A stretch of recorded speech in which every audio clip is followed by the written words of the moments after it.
Welcome to Daily Overdose. Your mentality is heavily linked to your reality.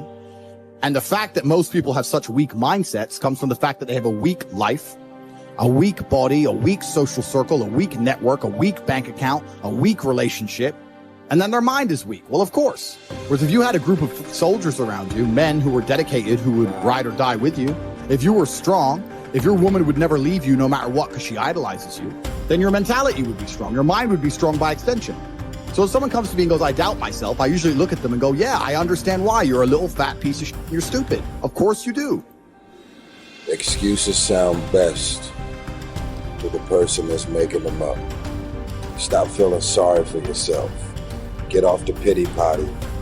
Telling everybody your sad and sob stories, trying to get people to show up to your pity potties and your pity parades.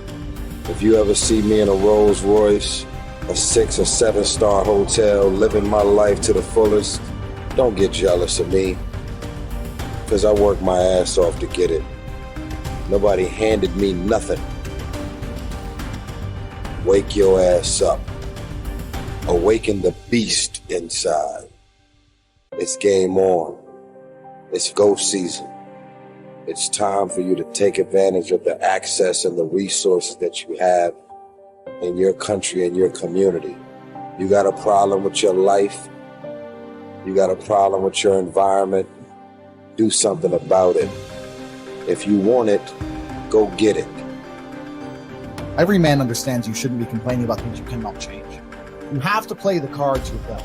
To be born a certain height and then to sit there and go, what do I do? I'll tell you what you do. You become the best version of yourself, just like everyone else does. Nothing about the height is in and of itself enough value for me to be a valuable man. As a man, you build your value. You are born with the cards you're dealt. Sure, it'd be ideal. Look, I'd love to be 7 foot tall. I'm not. So it's the same argument. If you're 5'2", you need to become rich, strong, and funny, and charismatic, and interesting, and witty. If you're 6'4", you need to become rich, strong, well-connected. It's the same game. So to sit there and complain about it is asinine. Excuses are for weak people. If you're going to make it happen, get your ass up and get to work. No more excuses. No more, I'll start tomorrow. No more, just this once. No more accepting the shortfalls of my own will. No more taking the easy road. No more waiting for the perfect moment. And no more indecision and no more lies. No more weakness. Now is the time for strength. And through strength and through will and through unwavering discipline, I will become who I want to be. If you don't execute, you're not just cheating yourself, dude. You're cheating your family. You're cheating your employees. You're cheating your team, whatever you're a part of. It's bigger than you, man. Many of you have given control of your life to your feelings. You got to take back control right now. You must harden your fucking mind. You got to discipline yourself. When it's time to rise, you fucking rise. When it's time to work, you fucking work. You have to just work. At some point you have to bite the bullet and just work. Working harder is never going to not help. No matter what scenario you're in, working harder is never going to not help you. And it's amazing that I give different versions of the same answer for 99% of the questions I'm asked. Work harder. If you have a problem, whether you're broke, whether you're out of shape, whether your friend dies, whether your girl leaves you, whether you're depressed, whatever it is, working harder is almost always the answer. So you know what you need to do. You need to do it. And what's amazing, again, it's kind of like the antidote. If you take the antidote before the poison, then you never get sick in the first place. If you're always working as hard as possible, if you're always working your ass off and trying to be the best version of yourself every single day, then you never get sick in the first place. You're already working. You're already taking the antidote. So things can't attach to you. They can't get hold of you. Working hard is the antidote to everything. So why don't you just do it in advance? Why don't your life just become work like mine? Why don't you just dedicate yourself to a cause and get up and do what you're supposed to do every single day?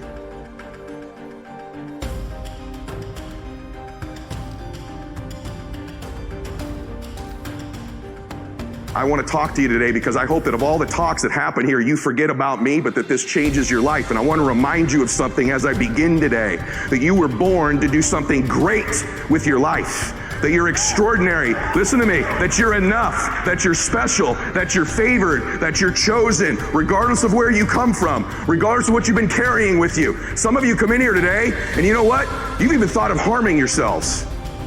Maybe you're even proud of the fact you haven't killed yourself. But every day, some of us are killing ourselves with the shame we carry from something we've done, some humiliation, some fear. We put this gun to our head every day that tells us we're not enough. We're not strong enough, pretty enough, smart enough, favored enough, that we're doomed. And we carry these guns in our head every day that shame us, that take our confidence from us, that steal our joy. It's like a knife. You don't have to kill yourself because you do it every day.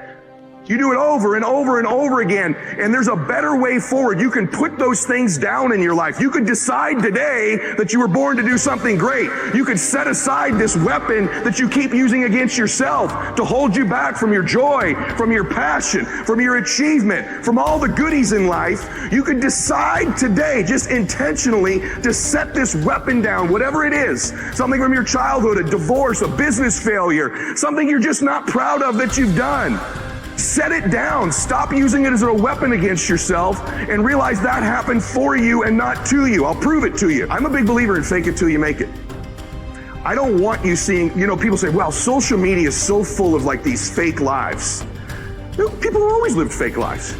I was living a fake life way before social media came along. In fact, when I became an entrepreneur, I wanted to be somebody so bad. I wanted to be rich so bad. I thought, if I don't look successful, no one's going to listen to me. Who's going to listen to a young kid in business about how to save your money when I didn't have any? That was my own limiting belief. What's yours? You have this kind of convoluted limiting belief about why you can't do something right now. That's your own BS story you keep telling yourself. How about you just drop that story? How about you just decide it's a lie, even if it is true? I'm not going to just teach you not to tap into your pain. I'm going to teach you how to do it. Okay, I teach people how to change things technically, but I believe in this concept of living blissfully dissatisfied, which means there's a way. Most achievers have it backwards. They think, hey, if I enjoy my success, I'm going to lose all my drive, right? And then other people that aren't successful yet, haven't reached what they want, or they delay their bliss until a destination in the future. Once I get this relationship, once I make that money, once I get that car, once I have that home, then I'll let myself feel bliss. And so I teach you that the concept is you can live blissfully and still be dissatisfied. Your pathway to changing how you feel about yourself, of getting to the next level, is always giving, always giving, always giving. I have this thing I kind of run my life through that kind of is my governor on my life of when I'm trying to give and when I'm trying to make a difference for people. And I just have this hallucination. I am a Christian, and so I believe that someday when I die, there's an accounting. I don't care if you. I'm actually one of these very interesting people that I believe in the quantum field and energy because I know it exists, and I believe my Lord and Savior created it. You have whatever your belief is wonderful. I don't preach. I just want you to know I know there's an energy field. I know there's a God, and Lewis asked me on the show, what are 3 truths? And I said, the first thing is there's a God. I just want you to know that. So you believe your beliefs. I respect them. I admire them. I have people from every belief center in the world on my program. But I just want to say to you, this is my prism. I live my life through. It governs my decision making. And I make mistakes all the time. One of the cool things about being a Christian is I'm saved by the grace of God because I know I'm going to sin. That's one of the cool things about my particular faith. But the point that I want to make, because I sin all the time. I make mistakes all the time. I've already used profanity, I think, 4 times in this talk. So I know for sure I've made some mistakes, but let me tell you how I govern my life. I believe at the end of my life there's an accounting, and I'm going to sit in front of my Lord, and I want him to say, well done, good and faithful servant. But having said that, no matter what your beliefs are, I think that I actually get to meet somebody interesting. Maybe you don't believe in anything faith-based, but I bet you believe there's a recording going on in your life. Someone's paying attention. Someone's going to tell the story of your life. Maybe your great-granddaughter will carry the legacy of your life and what you've done, but someone's paying attention to what you're doing here. You've always had that sense. You've always known your life mattered. You've always known since you were a little girl that there's something special you're supposed to be doing. And that anxiety, that fear you have is maybe you're not doing it. In life, our first job is this: to divide and distinguish things into 2 categories. Externals I cannot control, but the choice I make with regard to them I do control. Where will I find good and bad? In me, in my choices. Negative visualization, in other words, teaches us to embrace whatever life we happen to be living and to extract every bit of delight we can from it. But it simultaneously teaches us to prepare ourselves for changes that will deprive us of the things that delight us. It teaches us, in other words, to enjoy what we have without clinging to it. Over the years, I have come to realize that the greatest trap in our life is not success, popularity, or power, but self-rejection. Success, popularity, and power can indeed present a great temptation, but their seductive quality often comes from the way they are part of the much larger temptation to self-rejection. When we have come to believe in the voices that call us worthless and unlovable, then success, popularity, and power are easily perceived as attractive solutions. The real trap, however, is self-rejection. As soon as someone accuses me or criticizes me, as soon as I am rejected, left alone, or abandoned, I find myself thinking, well, that proves once again that I am a nobody. My dark side says, I am no good. I deserve to be pushed aside, forgotten, rejected, and abandoned. Self-rejection is the greatest enemy of the spiritual life because it contradicts the sacred voice that calls us the beloved. Being the beloved constitutes the core truth of our existence. Life is neither a glorious highlight reel nor a monstrous tragedy. Every day is a good day to live and a good day to die. Every day is also an apt time to learn and express joy and love for the entire natural world. Each day is an apt time to make contact with other people and express empathy for the entire world. Each day is perfect to accept with indifference all aspects of being. Persuade me or prove to me that I am mistaken in thought or deed, and I will gladly change. For it is the truth I seek, and the truth never harmed anyone. Harm comes from persisting in error and clinging to ignorance. Let us too overcome all things, with our reward consisting not in any wreath or garland, not in trumpet, calls for silence, for ceremonial proclamation of our name, but in moral worth, in strength of spirit, in a peace that is won forever, once in any contest fortune has been utterly defeated. How is it that discipline and the straight and narrow offer the best chance for a good life? And how is it that we have forgotten that is the case? Well, the reason that discipline is necessary is because you're a mass of competing short-term interests.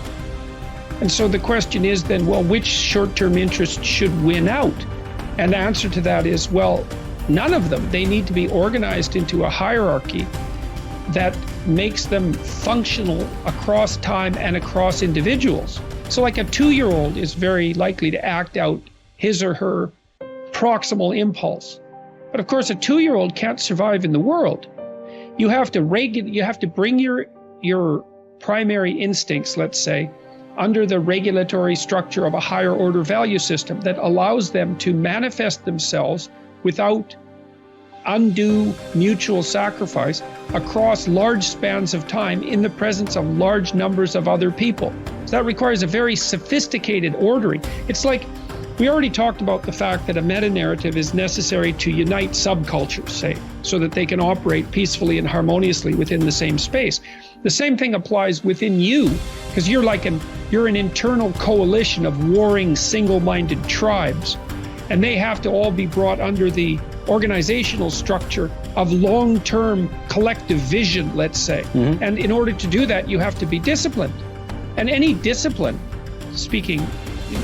technically speaking, is an attempt to bring all those competing short-term impulses under a larger scale and more inclusive framework. And so you do that, and then, well, that's actually what gives you freedom. Being impulsive and being free aren't the same things, because if you're impulsive, you're just the slave of your impulses. Right. There's no freedom in that. That's the same freedom, so to speak, literally, that a 2-year-old has, because a 2-year-old isn't socialized yet. So it's a completely, that doesn't function in the sophisticated world. It doesn't work. Right. Everyone knows it.